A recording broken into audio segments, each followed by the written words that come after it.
Prezados alunos, satisfação em revê-los. Vamos dar sequência aí à nossa videoaula. Nossa aula é gravada, né? Sempre relembrando aí que o material que a gente apresenta também está disponível para download ali no portal do aluno, né? Então, para vocês fazerem anotações e tudo mais, o PowerPoint sempre está ali para vocês poderem editar. Bom, um outro detalhe importante, eu fiz o lançamento aí nessa semana das faltas, né? Então, as faltas de vocês estão atualizadas lá no sistema, tá? Então, fiquem atentos a essas questões semanais aí que a gente vem lançando toda semana, vocês devem enviar para o meu e-mail, elas têm aí essa função, né, de garantir a presença. Cada atividade não enviada significa aí 3 faltas, que cada aula, né, representa aí cada dia representam 3 aulas. Então fiquem atentos, né? Tem pessoas aí com bastante faltas já. Professor, eu não sei se eu faltei ou não. É para vocês darem uma olhadinha lá no portal do aluno. Ele é dividido em 2 bimestres, né? Então vai ter N1, que é a nota 1, que não foi lançada ainda, vai ser lançada aí no mês de maio, início do mês de maio. E o F1. F1 significa faltas do primeiro bimestre. Então lá tem a soma dessas faltas, né? Então vocês vão ter sempre um número lá, 3, 6, 5, 9, enfim, significa o número de aulas que vocês faltaram, né? Então fiquem atentos. E com isso a gente dá início aí ao segundo bimestre, né? Todas as faltas daqui para frente eu vou lançar no segundo bimestre. Na prática não implica em nada, porque, né, o limite de faltas é a somatória aí por semestre, a cada 6 meses. Então ter faltas no primeiro bimestre ou no segundo não importa em nada, né, nessa soma total. Então fiquem atentos, eu fiz esse lançamento, fiquei preocupado com alguns de vocês que já estão beirando aí a reprovação por falta. Mas de qualquer maneira, né, a grande maioria aí, aqueles que têm enviado os trabalhos, aqueles que enviaram as questões, estão aí tocando, enfim, está tudo certo com relação aí às faltas. As notas, né, eu recebi os trabalhos, né, os arquivos de vocês, eu vou lançar assim que o sistema abrir. O sistema ainda não abriu para os professores lançarem as notas. Assim que abrir, eu vou lançar aí, vocês já vão ficar sabendo, né, qual é o resultado aí né, dessas questões que vocês me enviaram. Bom, hoje a gente dá continuidade ao nosso conteúdo aí sempre de economia, com alguma situação do direito. Hoje a gente vai falar da inflação, né? Inflação e desemprego.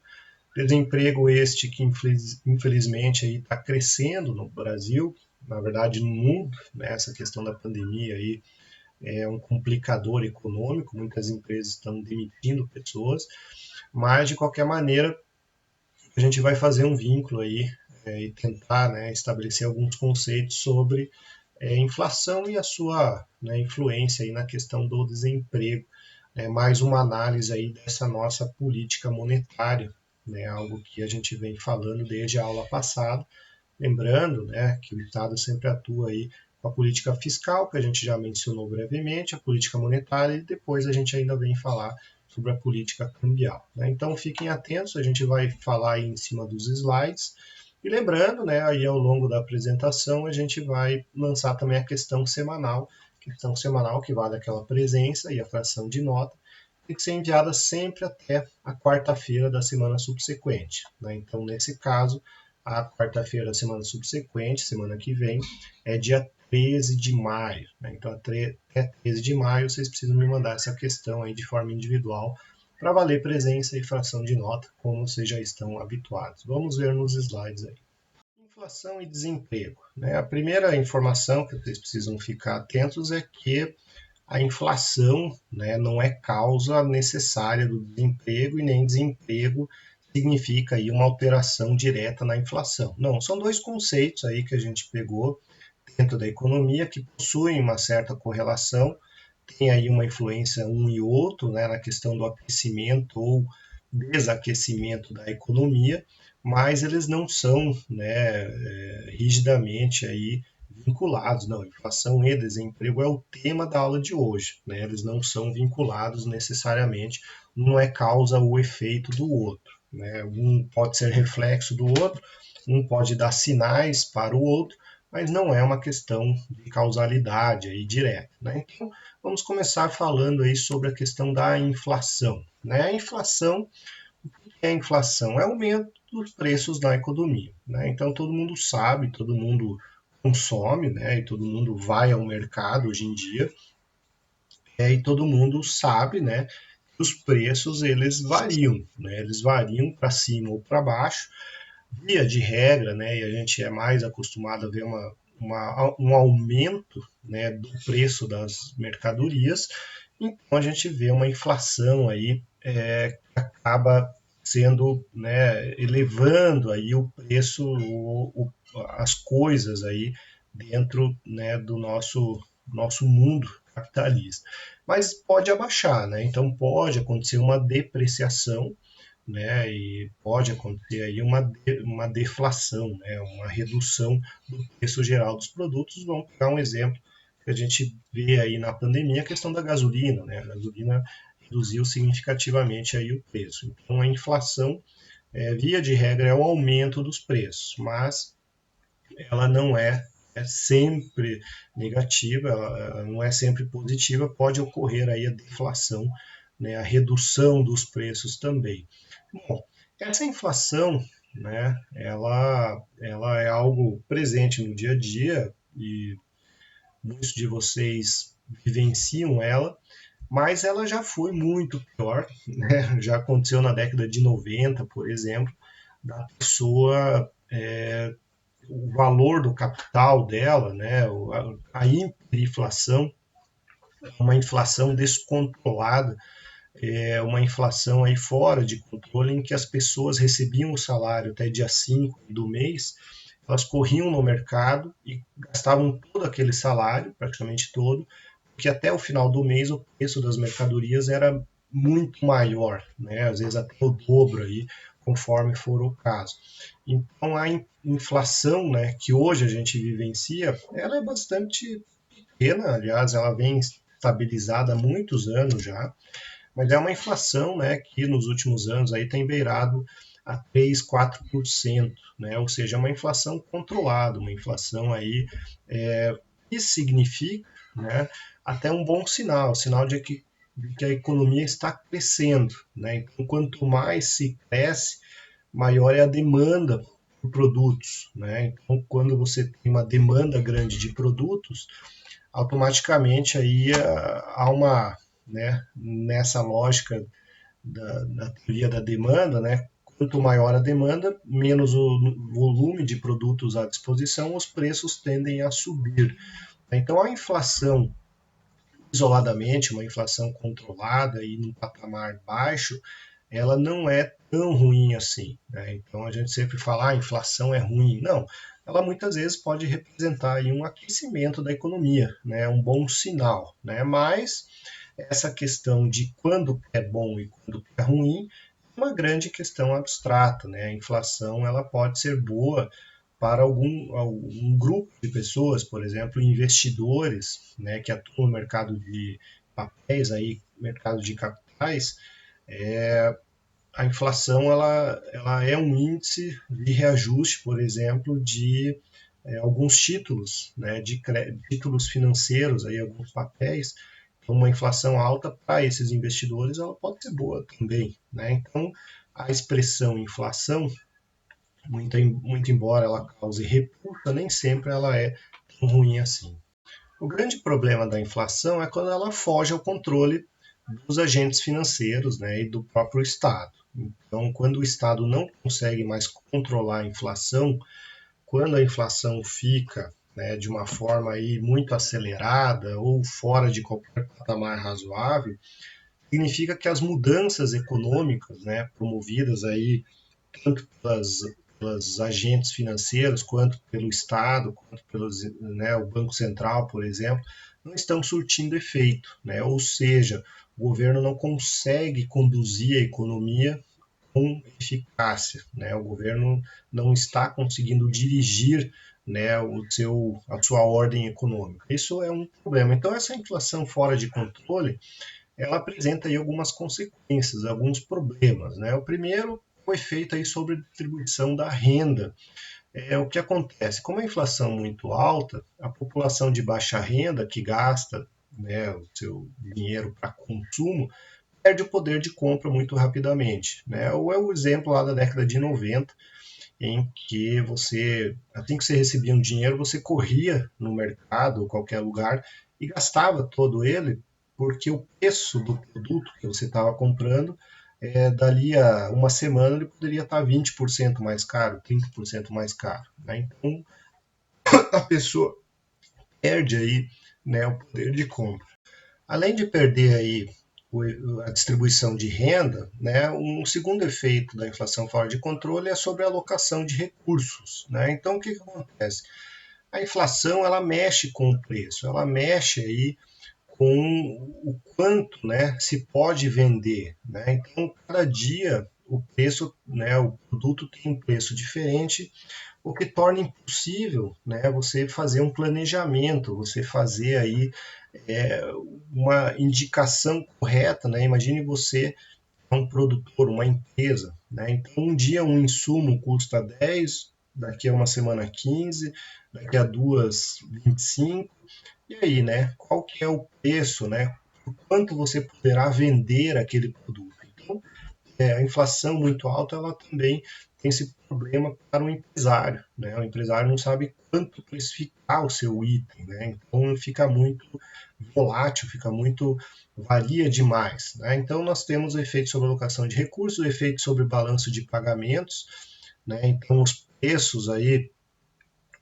internos variam, né, o tempo todo, não sofre o preço do produto, né, brasileiro, ele fica variando e o preço do produto lá fora, né, o produto internacional, não. Então existe esse problema de equiparação, né? Você não sabe se é mais barato importar, se é mais barato produzir no Brasil, enfim, tem esse problema e depois, né, o custo diminui, custo de sola de sapato, né, também é um efeito aí que a economia chama, né, desses custos de sola de sapato, mudança constante de preços aí que tem um custo para substituir as informações sobre o preço nos estabelecimentos comerciais, né? Então o cardápio, né, o menu, você tem que atualizar todo dia.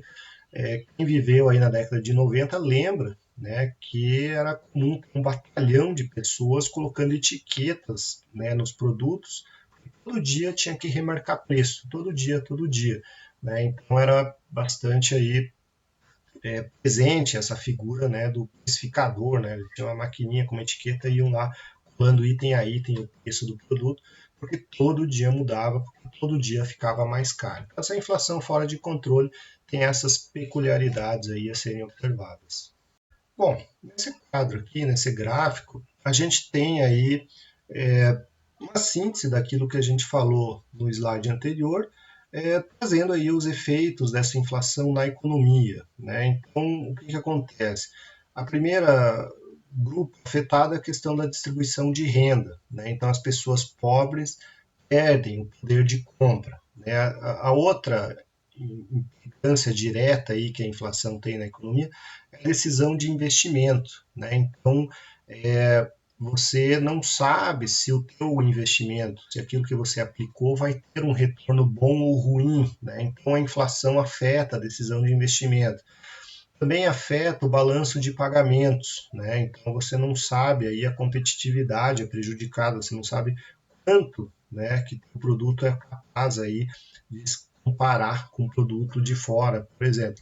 E os custos adicionais aí, os custos de menu e sola de sapato que a gente mencionou no slide anterior. Nesse momento, vamos fazer a nossa pergunta semanal, né, essa questão semanal que tem que ser enviada para o meu e-mail de forma individual, e essa questão sempre tem que ser enviada até o dia da aula na semana subsequente. Nossas aulas seriam quarta-feira, né, se tivesse presencial. Então, quarta-feira da semana que vem, a gente está falando dia 13 de maio. Então, até dia 13 de maio, vocês devem enviar para o meu e-mail, que aparece aí na tela, a resposta à seguinte questão. Então vejam, a gente acabou de falar aí de vários efeitos negativos, principalmente que a inflação resulta na economia, né? Então, esse aumento de preços na economia.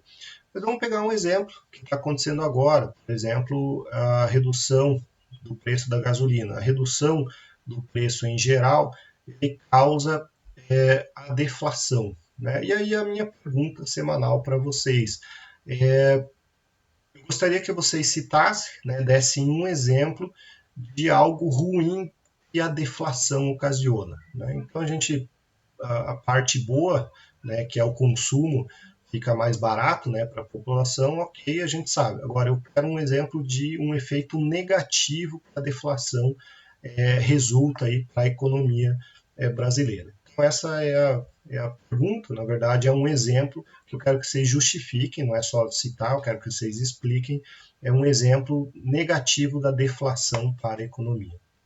Bom, voltando aqui aos nossos slides, a gente precisa ficar atento, né, e verificar que a economia traz aí basicamente que a inflação ela pode se originar de quatro motivos diferentes, né? Então a inflação ela recebe nomes aí diferentes conforme a causa que a originou, né? Então basicamente quais são esses quatro tipos aí, os quatro motivos que resultam na inflação? Primeiro, a inflação de demanda, que é o aumento do preço em razão do aumento da demanda, né? Ou seja, um determinado setor aí produz 1 milhão de produtos por mês, mas a demanda é 1.200.000, né? Ou seja, tem mais demanda do que oferta. Automaticamente os preços tendem a subir, né? Então a inflação de demanda. Uma outra situação é a inflação da oferta, né? Então a inflação de oferta é quando há uma redução da oferta, um aumento de custos, né? Então vejam que um determinado produto que antes custava 50 para ser produzido, de repente ele começa aí a custar 80. Isso significa o quê? Que o preço do produto vai aumentar, muito embora a demanda, né, fique estabilizada, né? Então é o preço aí dos insumos, né, que pode haver aí um aumento aí né, pode haver a inflação em geral. O terceiro é a questão do aumento da quantidade de moeda em circulação na economia, né? Então vejam, aumentar o número de dinheiro, né, a quantidade de dinheiro aí no mercado, na economia, automaticamente acaba sendo aí um aumento de demanda, né? Esse aumento de demanda, quando a capacidade fabril, né, a capacidade industrial está no seu limite, significa que, né, mais dinheiro significa mais consumo, que vai significar um aumento dos preços, né? E por último, nós temos a inflação inercial, que é basicamente aí essa inflação necessária em razão do reajuste de preços e salários aí. Então, né, qualquer reajuste anual, por exemplo, uma correção monetária de salário, né, ou de benefícios, vai significar um aumento aí de demanda, ou seja, uma nova inflação que se relaciona, né? Então essas inflações, né, que nós temos, elas podem ter várias causas e em razão das várias causas e vários objetivos que se mede essa inflação, existem vários índices de inflação também, né? Então não é só um instituto, não é só né, uma faculdade, uma universidade que vai gravar aí e vai fixar qual é a inflação. Essa inflação, ela, quase sempre ela é medida aí mensalmente, e aí elas são consolidadas num período de ano. Então, nós temos vários órgãos no Brasil, institutos, que acabam fazendo essa análise da inflação. Conforme né, esse índice é divulgado, é utilizado né, muitas vezes também como forma aí de correção de salário, correção de contrato, para correção monetária. Né? Então, vamos pegar o exemplo do aluguel. Né? O aluguel, ele muitas vezes o reajuste né, do aluguel, ele é utilizado aí o IGPM. Né? O IGPM é um índice que reflete um âmbito de aplicação aí do aumento de preços. Né? Então, nós temos vários índices de inflação disponibilizados, né? Não são só esses três, por exemplo. Eu coloco aí os três nesses slides que são os principais, mas existem vários outros, né? Vários outros. Então nós pegamos aí, vamos falar do IGP, né? O IGP que deriva aí o M, né? O IGPM. Vejam, o que, que ele é realizado, né? Como que ele é calculado, como é que esse índice vai dizer se o preço de determinado setor aumentou ou diminuiu. Ele vai pegar e vai somar, né? No caso do IGP, ele vai somar aí o índice de preços do atacado, o índice de preços do consumidor e o índice nacional de construção civil para fazer uma média e divulgar se nessa análise houve um aumento ou diminuição aí de valores dos preços, né? Então, o IGP. O outro índice, o IPCA, né? O IPCA é realizado aí pelo IBGE. Esse é o índice oficial da inflação utilizada pelo governo, mas de qualquer maneira, o que, que ele vai fazer, né? Como é que ele calcula? Ele vai pegar um conjunto de bens, né, que abrange aí a faixa de renda de 1 a 14 salários mínimos, em algumas capitais do Brasil. Então, se esse conjunto de bens aumentou ou diminuiu, vai gerar um índice de IPCA. Né? E por último, o INPC, né? O Índice Nacional de Preços ao Consumidor, também pelo IBGE, mas vejam que ele tem uma metodologia diferente. Né? Ele vai abranger apenas a faixa de renda de famílias de 1 a 6 salários mínimos, enquanto o IPCA é 1 a 40. O INPC, de alguma maneira, ele é um índice de preço que reflete aí o consumo da população mais baixa, né, para as classes aí menos favorecidas. Então, o INPC é um outro índice aí de reajuste, né, inclusive, né, vamos pegar um exemplo, o benefício previdenciário, as aposentadorias, as pensões e tudo mais, elas são reajustadas anualmente pelo INPC. Né? Então, são índices aí que as pessoas podem colocar em contratos ou qualquer outro instrumento para reajuste anual de preço. Para quê? Para que aquele contrato, aquele aluguel, por exemplo, ele acompanhe aí o aumento dos preços no mercado. Bom, uma vez visto aí e indicados os principais elementos que trazem a questão da inflação, a gente vai fazer esse vínculo, né, a relação entre inflação e desemprego. É possível estabelecer aí um vínculo? Sim, né, sim. Essa vinculação aí significa, né, de uma certa maneira, que quando se precisa controlar a inflação, o que, que o governo acaba fazendo, o Banco Central acaba efetivando aí? Para controlar a inflação, você precisa, de uma certa maneira, desaquecer a economia. Como é que você desaquece a economia? Você aumenta a taxa de juros, é aquilo que a gente falou na aula passada. Você aumenta a taxa de juros, você torna o crédito mais difícil. Então, com a redução aí do crédito, redução de gasto público e tudo mais, de uma certa maneira, a economia desaquece, a economia reduz, ou seja, não há estímulos aí para a produção. Né? Então, controlar a inflação com o aumento dos juros reduz o consumo. Mas quando se reduz o consumo, naturalmente as empresas também vão reduzir a oferta. Né? Reduz a demanda, reduz a oferta.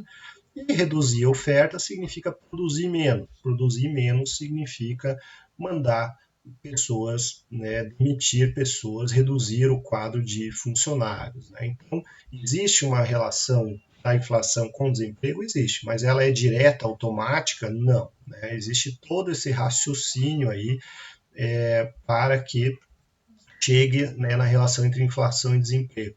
E, por outro lado, quando você quer combater o desemprego, né, você pode aí tolerar uma inflação mais alta. Você deixa a inflação mais alta, significa que existe aí uma busca, uma demanda alta pelo consumo, mas para que as empresas continuem produzindo, você mantém a inflação alta, de um modo que, né, a oferta, ou seja, a produção continue aquecida, ou seja, não precisa-se de mais funcionário, precisa-se de mais trabalhador para produzir mais. Né? Então existe essa relação aí entre inflação e desemprego. E qual é o desemprego? Né? O que é desemprego?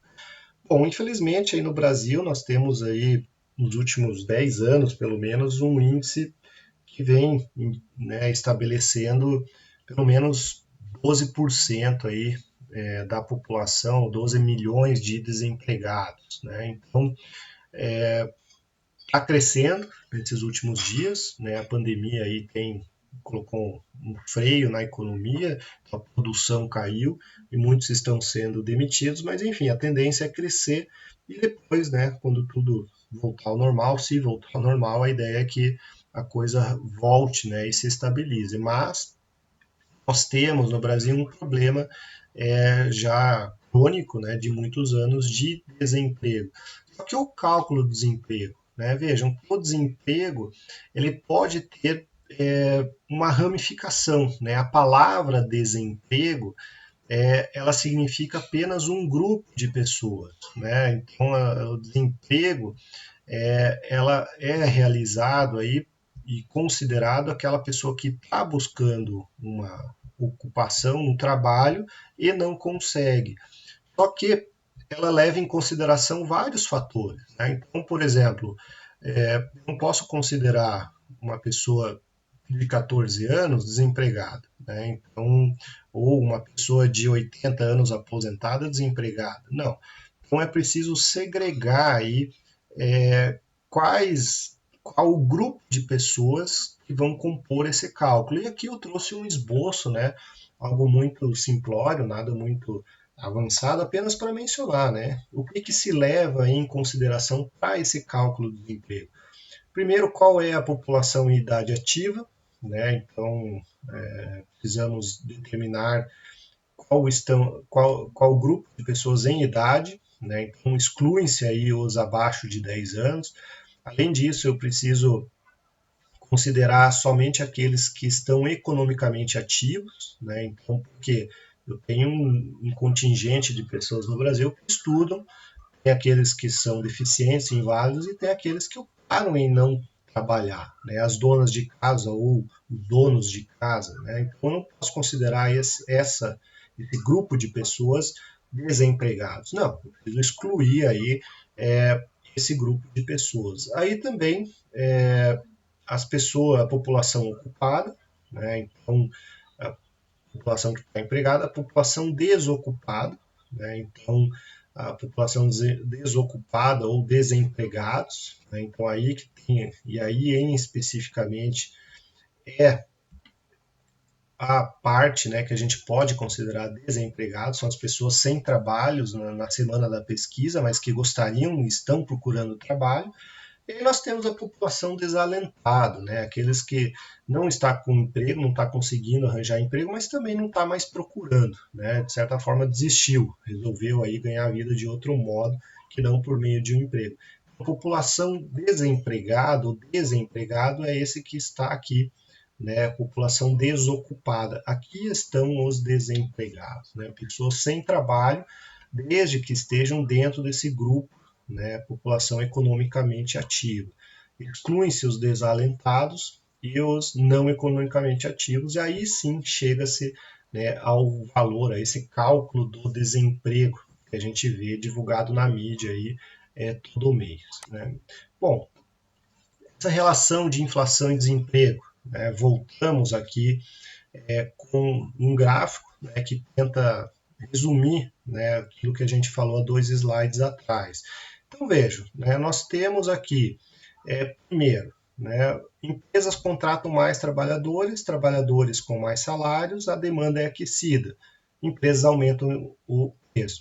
O baixo desemprego ele significa, né, uma possibilidade de uma inflação alta. Né? Então, o desemprego, a inflação tem esse ciclo. Agora, com desemprego alto, né, ou seja, as empresas demitiram os trabalhadores porque, de certa forma, não tem demanda desaquecida, ninguém compra, os preços tendem a cair. Né? Então, a relação entre inflação e desemprego tem aí essa vinculação que a gente já explicou nos slides anteriores. Bom, e por último, nosso último slide de hoje, a gente traz um outro conceito, né, o conceito de estagflação. Né? Estagflação é algo que, né, até a década de 50, 60, acreditava-se que não seria possível de existir, né? Existia-se aí uma teoria econômica que vinculava diretamente essa ideia de inflação e desemprego, ou seja, um sempre seria a causa do outro. Porém, né, a realidade mostrou que é possível ter um cenário de é, alto índice de desemprego e também um índice alto de inflação. Né? Então, é a estagnação econômica mais a inflação. Isso é estagflação. Né? Então, essa teoria econômica aí mostra, né, uma inflação alta e um baixo crescimento econômico ao mesmo tempo. Ou seja, a teoria econômica que fazia esse vínculo direto e curto, né, objetivo entre inflação e desemprego, ela foi derrotada aí, né, surgiram novas teorias econômicas que mostram que a relação não é direta, não é automática como se imaginou aí até a metade do século XX. Né? Então, a estagflação, né, um outro conceito aí que surge dentro da economia para mostrar, né, que a relação entre inflação e desemprego ela não é automática, né, e direta como se imaginou. Pode ter sim um cenário de inflação alta e também de desaquecimento da economia ou estagflação. Né? Então, como é que se combate a inflação? Basicamente aí o Estado dispõe daquelas três grandes grupos de atuação macroeconômicas que é possível. Né? Primeiro, a política monetária, em que se reduz a quantidade de moeda na economia, aumentar a taxa de juros, você afasta aí a ideia do consumo. Tem a política fiscal, que é a redução dos gastos públicos, né? Também o aumento ou redução da carga tributária. E, por último, a política cambial, né? A taxa de câmbio aí, que controla a questão dos custos de insumos, né? Principalmente aqueles que vêm importados. Né? Então, a gente já falou da política fiscal, a política monetária a gente está evoluindo agora e a gente ainda vai falar dessa política cambial, né? A questão de controlar o preço do dólar, né? Na prática significa isso, para que, né, empresas que importam, e hoje no mundo globalizado tudo é importado, né, componentes e matéria-prima, ou muitas vezes o produto final, e a política cambial é permitir que o dólar não seja tão alto para que, quando chegue no mercado brasileiro, o preço do produto, daquele equipamento, daquele insumo, não seja tão elevado a fim de elevar o preço geral aí, ou seja, a inflação. Então, nós temos esses conceitos que a gente vem aprofundando aí em cada uma das aulas. Bom, pessoal, com esses conceitos, com essas ideias, a gente encerra a aula de hoje. Agradeço mais uma vez a paciência, a persistência. Fico sempre à disposição em caso de dúvidas, né, em caso aí de esclarecimentos e espero que todos estejam bem e até a próxima semana. Um grande abraço.